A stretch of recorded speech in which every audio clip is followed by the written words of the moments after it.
Est-ce que c'est une bonne idée de prendre un bain froid après ta séance de sport? Est-ce que ça va te permettre d'améliorer tes performances ou est-ce que au contraire ça va les réduire? Salut à toi, je m'appelle Valentin, je prends des bains froids depuis plusieurs années et je te partage toute mon expérience sur cette chaîne. Avant de répondre à cette question, on va comprendre qu'est-ce que fait le froid sur ton muscle. Quelqu'un qui va à la salle de sport et qui soulève des poids va inflammer son muscle, créer des micro-lésions et ces micro-lésions vont faire que ton muscle va devenir plus fort.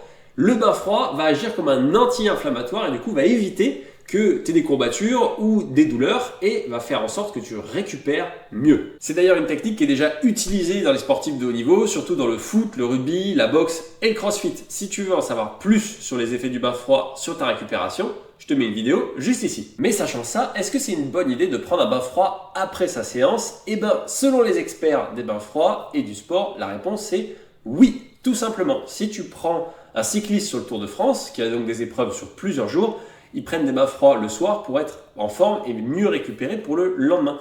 Moi-même, je me rends régulièrement sur des compétitions de crossfit pour proposer des bains froids. Il y a certaines personnes qui prennent des bains froids entre chaque épreuve pour récupérer un peu de peps ou à la fin de la journée pour mieux récupérer et pouvoir retourner s'entraîner le lendemain de la compétition. Mais il y a une exception. Si tu es dans une catégorie très précise, les bains froids pourraient être au contraire pas du tout bénéfique pour ta pratique, c'est si tu es à la recherche d'une prise de masse.